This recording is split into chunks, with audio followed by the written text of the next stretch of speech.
Revolution Road. In this case, the Bunker Hill scenario. Oh, I don't want to touch. It's a little angled here. So what's kind of cool is this uses mostly the same system as the previous Boston to Concord uses. And of course they use shared components. So in terms of the components, same kind of issues. Beautiful looking rule book, something that I didn't really worry about too much in the last one, but there's no errata for it because there's living rules, which of course means your beautiful looking rule book is of no use. You know, if you want the corrected rule book, you have to get the online version. You can't just easily look at, hey, what's changed from the printed rule book and write it down in your rules. There's probably the ability to like see what's changed between the versions. Usually, I didn't look at the living rules, but usually people do that. That makes it a little easier. Or you could do a compare or something like that. I'm not sure PDFs are easy for that. Same issues with, the action summaries maybe not being as complete as they should be. In fact, in this case, one is just missing. The bombard action is, I believe, missing. Which is a complicated action. I wish it was listed on here. Honestly, I wish that a lot less text was put on these and just reminders were put on it. You could take a lot less room on that, and those reminders, special circumstances, whatever, would be of more value than trying to give the overall flow without giving kind of everything that's in the rule book. That way you wouldn't have to page through the rule book to find the special cases ever. And this doesn't really suffice for the non-special cases. Again, the bots, I don't know how well they work. Other people deal with them. Another thing that I found, the glossy map. My lighting doesn't work well with glossy maps. I got a lot of glare off of it. There's a reason I don't use plexiglass, and I don't like glossy maps. Why are we hitting the components first? Probably the biggest, or one of the bigger component differences between the games is you actually have to be able to read this tiny little number on the card that you can't possibly see. And that was really tough on me. I kind of wish I had a lighted magnifying glass. In order to set up the Bunker Hill scenario, you need that. What's different in this one? Well, you're not, I think the biggest thing for me is that you're facing an actual regulatory term situation where you're not chasing around the board after some, kind of amorphous forces that are hard to pin down and hard to do anything. The way that you involve yourself in combat is pretty straightforward in this, and it felt a lot easier in terms of the analysis paralysis problems that I had in the first one. I suspect that I would, with a couple more plays, get a feel for that first one and be able to play it without feeling completely lost. But the way that I play things, the chances are low that I'd play it many times in a given year. Even if I really wanted, regularly had people who wanted to play this every so often, I think the special circumstances of that scenario would make it very, very difficult to come up with much more than the general strategy. Figuring out how to implement that properly using the rules, it's tough. It's really tough. Whereas figuring out how to implement things on the Bunker Hill map, maybe I'm not perfect. I can guarantee you I'm not perfect. I can guarantee to you that I made bad decisions as well, which I can see ways that the Patriots could have done better. They lost the game that I played. It was kind of a blowout, but I do feel like this is my fault. With the other one, I felt... First of all, I felt so befuddled at the beginning of it with the what do I do? Because I don't have much experience playing that game. Nobody does. But I also don't have much experience playing games kind of like it. And I don't think many people do, to tell you the truth, because it is a very, very different way in which the troops kind of interfere with each other.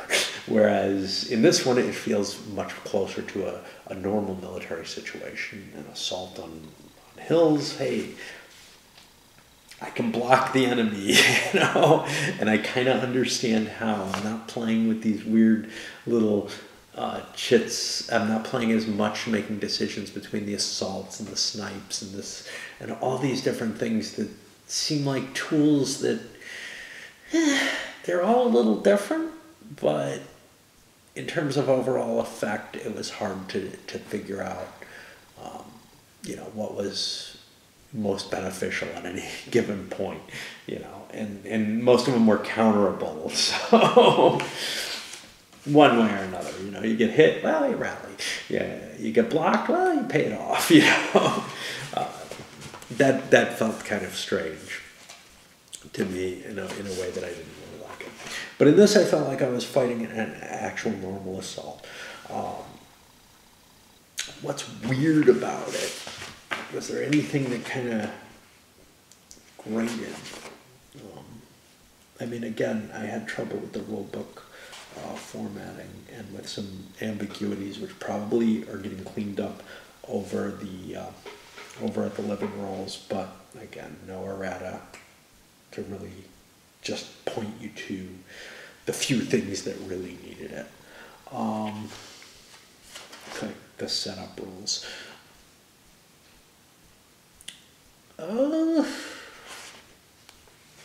It felt very smooth comparatively, but again, that's the lack of analysis paralysis. The line of sight rules, I know I mentioned this earlier, they're a little fuzzy and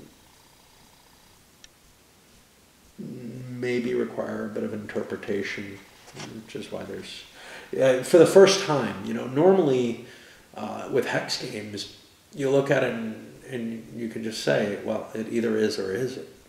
There's no ambiguity. Now, a lot of times they have rules like, if you can't agree, roll a die. This one has that rule too. I can see not agreeing more easily in terms of just interpreting, hey, where's the center of the space? This line goes through a teeny bit of this. Should it count? I don't know. The key issues in this one, though, the Patriots especially have to worry about their ammunition and probably their morale. And those two things between them are the real limitation on how long they're going to be able to stick around and fight. And if you don't manage them properly, I think you're doomed.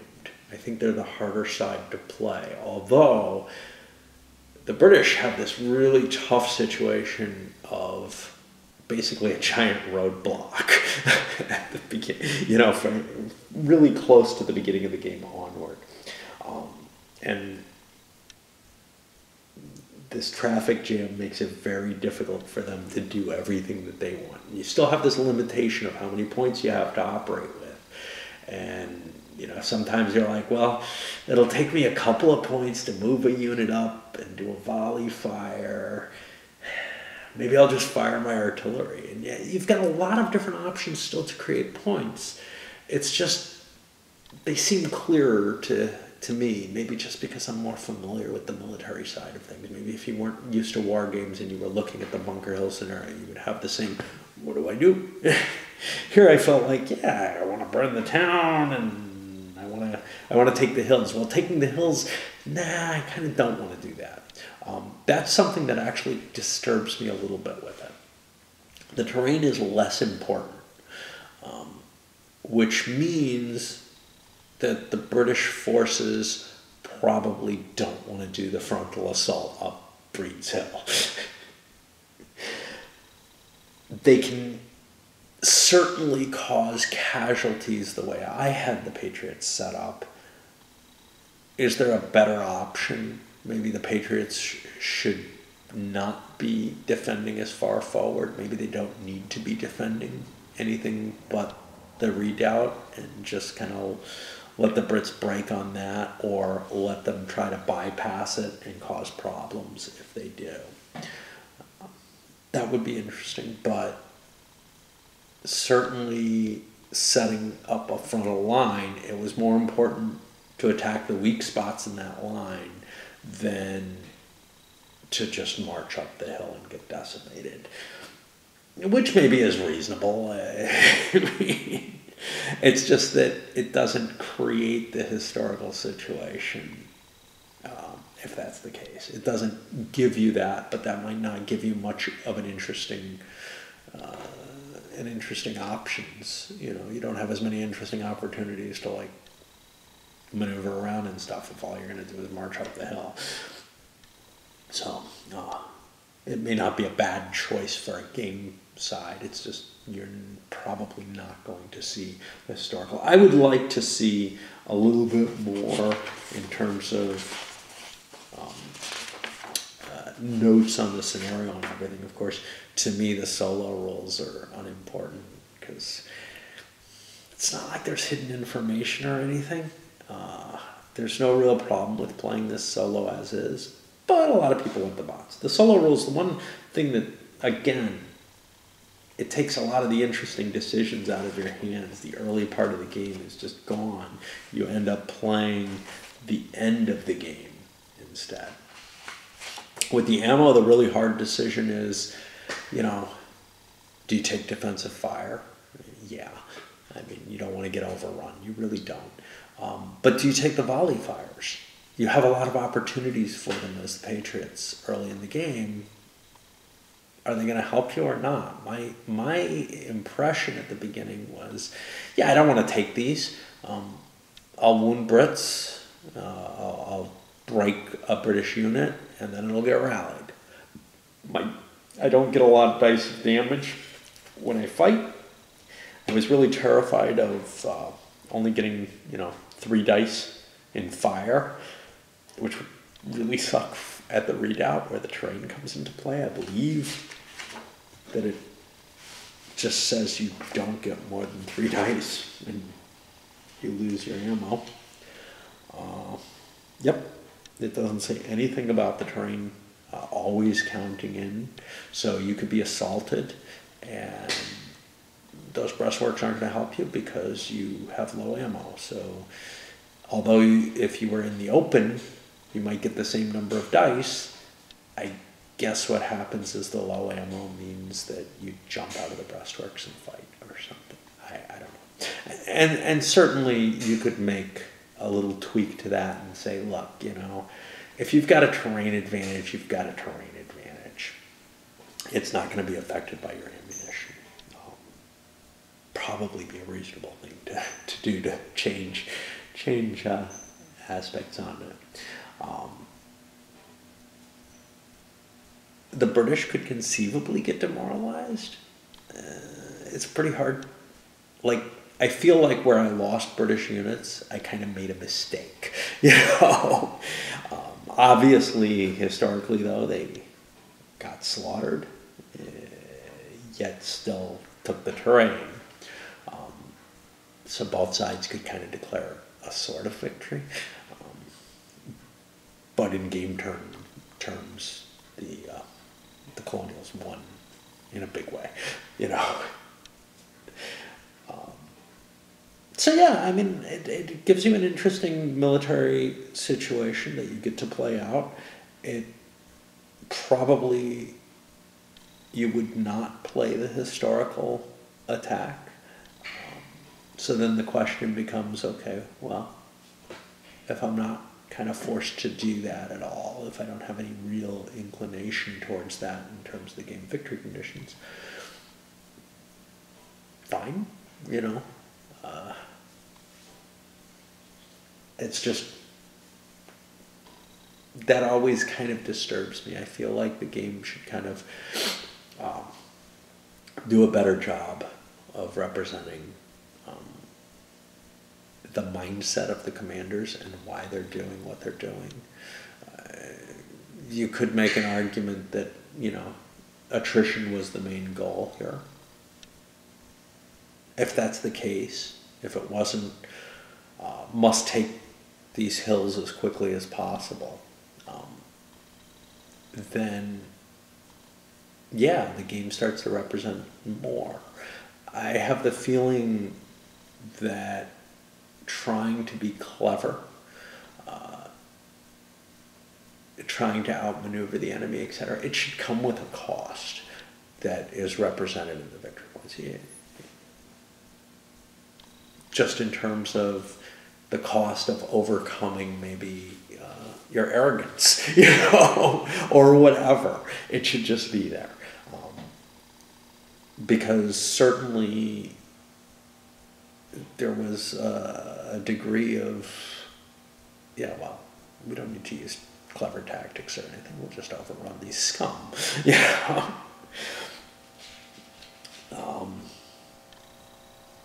Would that have, in the end, you know, when you look at the battle afterwards, you say, well, they were idiotic, but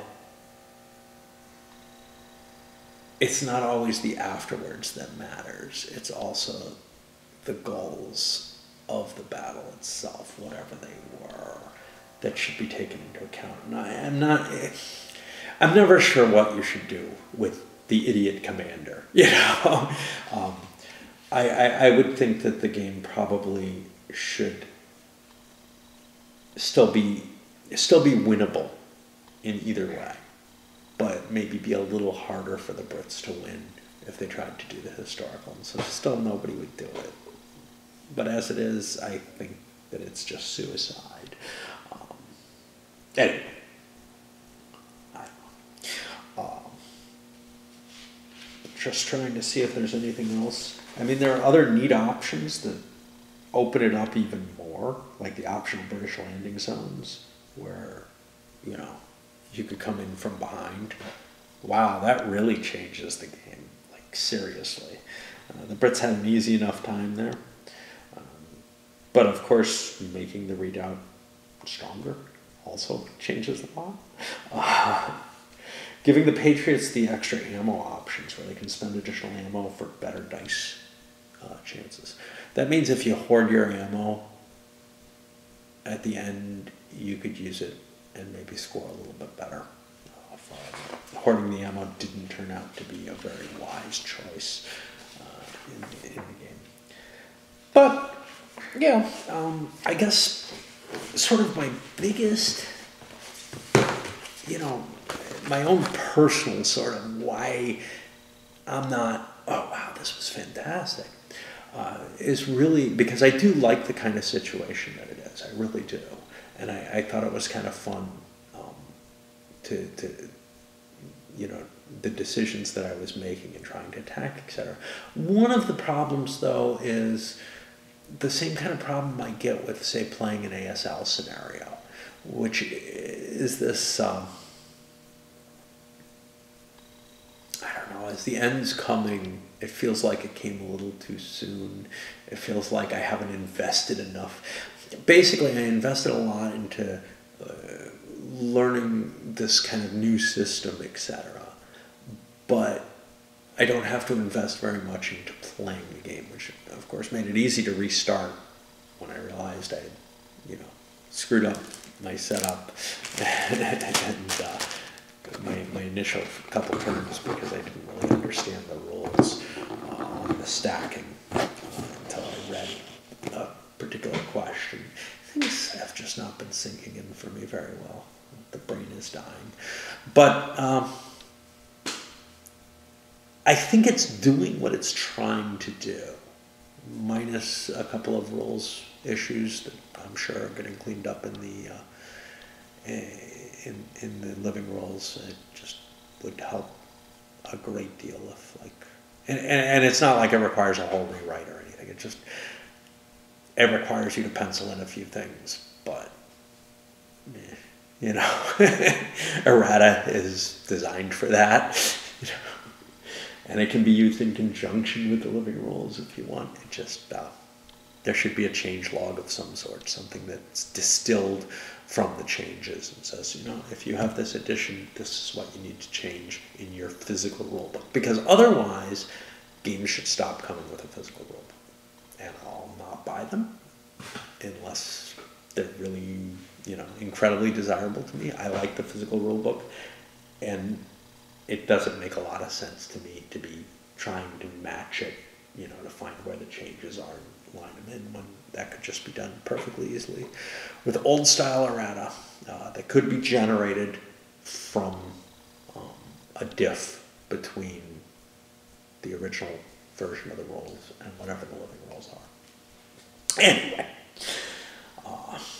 other people come up with new additions, etc., and they just keep the errata. And, the errata is there for the original edition. The changes are placed, and they just, print a new version eventually. But you can insert most of the changes for the old version that were discovered, even though they get cleaned up. Anyway. I just don't think it's going to grab me as much as some of the other,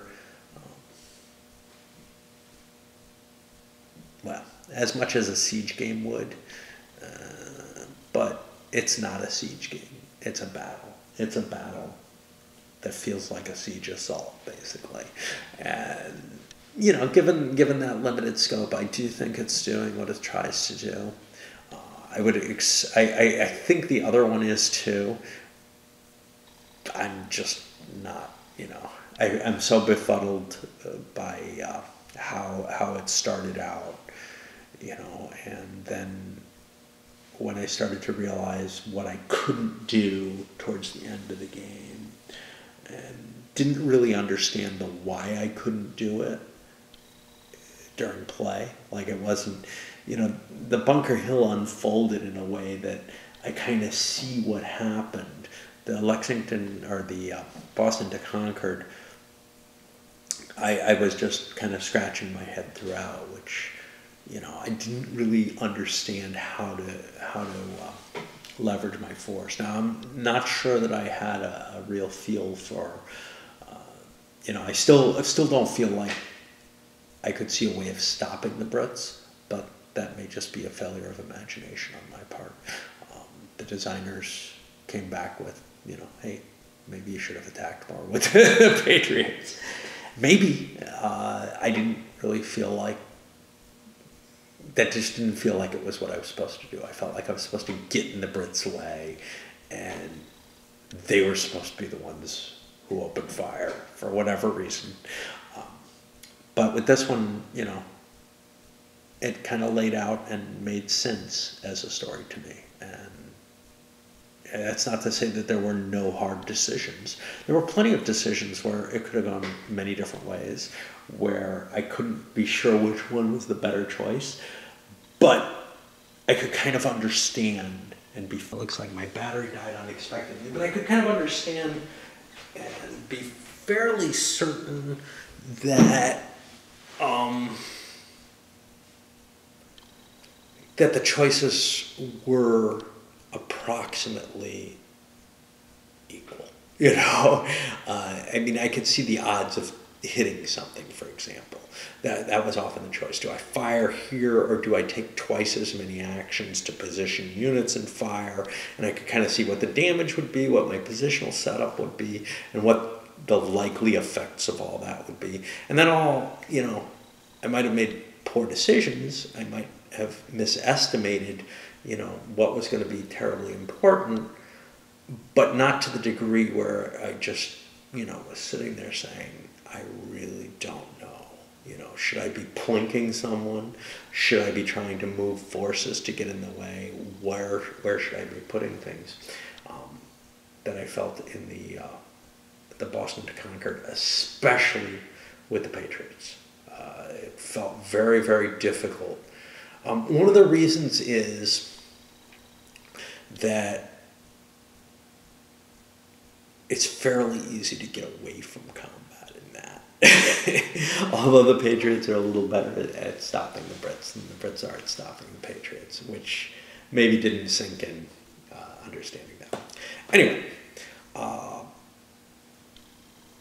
interesting things for the scope and the size of the game. That for shorter games that you can play in a sitting, it gives you a different kind of design than I think again. Poniski, I don't know. I need to read his name to see. Especially seems to really thrive on trying to create these new systems, and in this case, I think he's got one that's very interesting for this. On the other hand, that scale, that scope, isn't one that really is terribly attractive to me most of the time. So I'm not like terribly enthusiastic about it. However, it is really good to see things on these kind of lesser gamed subjects, even if it's kind of like a moderately large, I don't know, I said ASL, but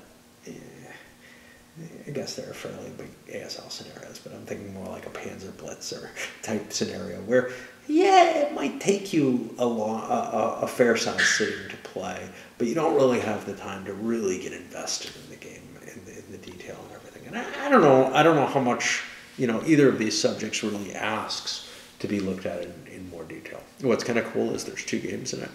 Both use the same system. What I don't like about the same system issue is there are some subtle differences between the games, not just in actions, but in the way combat's done, etc., where, and maybe they have to be, but where you don't really have the same. And the fact that they each have their own full rule book, rather than here's the basic rules, here are the scenario rules to handle this particular this battle rather than the other one, means that it's not clear what the differentiation, what the difference is between the two. So then, like when I hit retreat, I was left with, well, is it like the other one? And when I look it up, no, it really isn't. It's very different. Not just it's very different in a lot of ways, but do you get the move marker? You can make an argument either way that you should, but it's not mentioned in the rules for the Bunker Hill. So I guess you don't. When it's specifically mentioned in the Boston to Concord. Anyway, here I am babbling on way too long and not being terribly interesting because it's late. So I should probably move on to whatever the next game is, which I don't know right now. Up it goes.